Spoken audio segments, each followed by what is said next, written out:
people keep things to themselves. Amen. You should run back and tell other people of your experience. Hallelujah.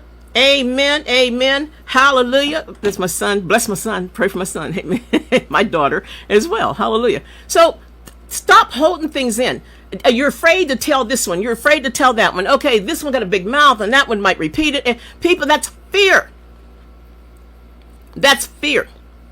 Amen. Testify about what God has done for you. If you were an ex-drug addict, or if you were sex addict, or whatever you have done, a thief, a liar, whatever you have done, tell people how God delivered you from that, so that other people that are suffering the same thing you're suffering will be delivered of it as well.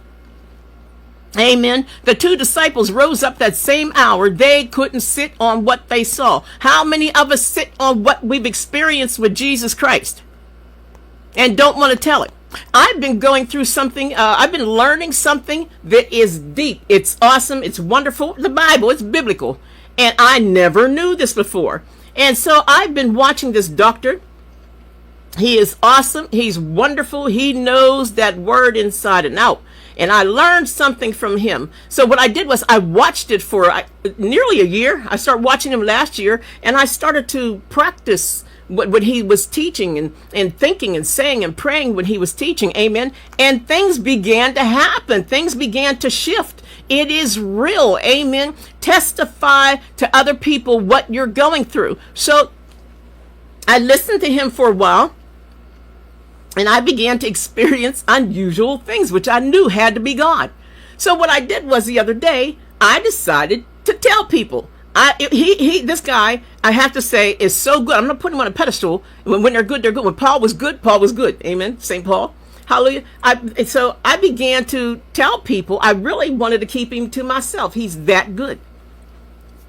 And then I thought to myself, that's kind of weird. We're supposed to tell other people. So I announced it on a prayer group that we have on New Birth Ministries prayer group on Facebook. And I announced it to everybody. And I put one of the first videos that he explains about things. And I put it on our prayer group.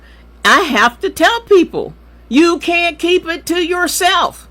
I don't know what kind of spirit takes over people. But not envy, but not jealousy. But I don't know. You just want to keep it to you. Don't hoard it up to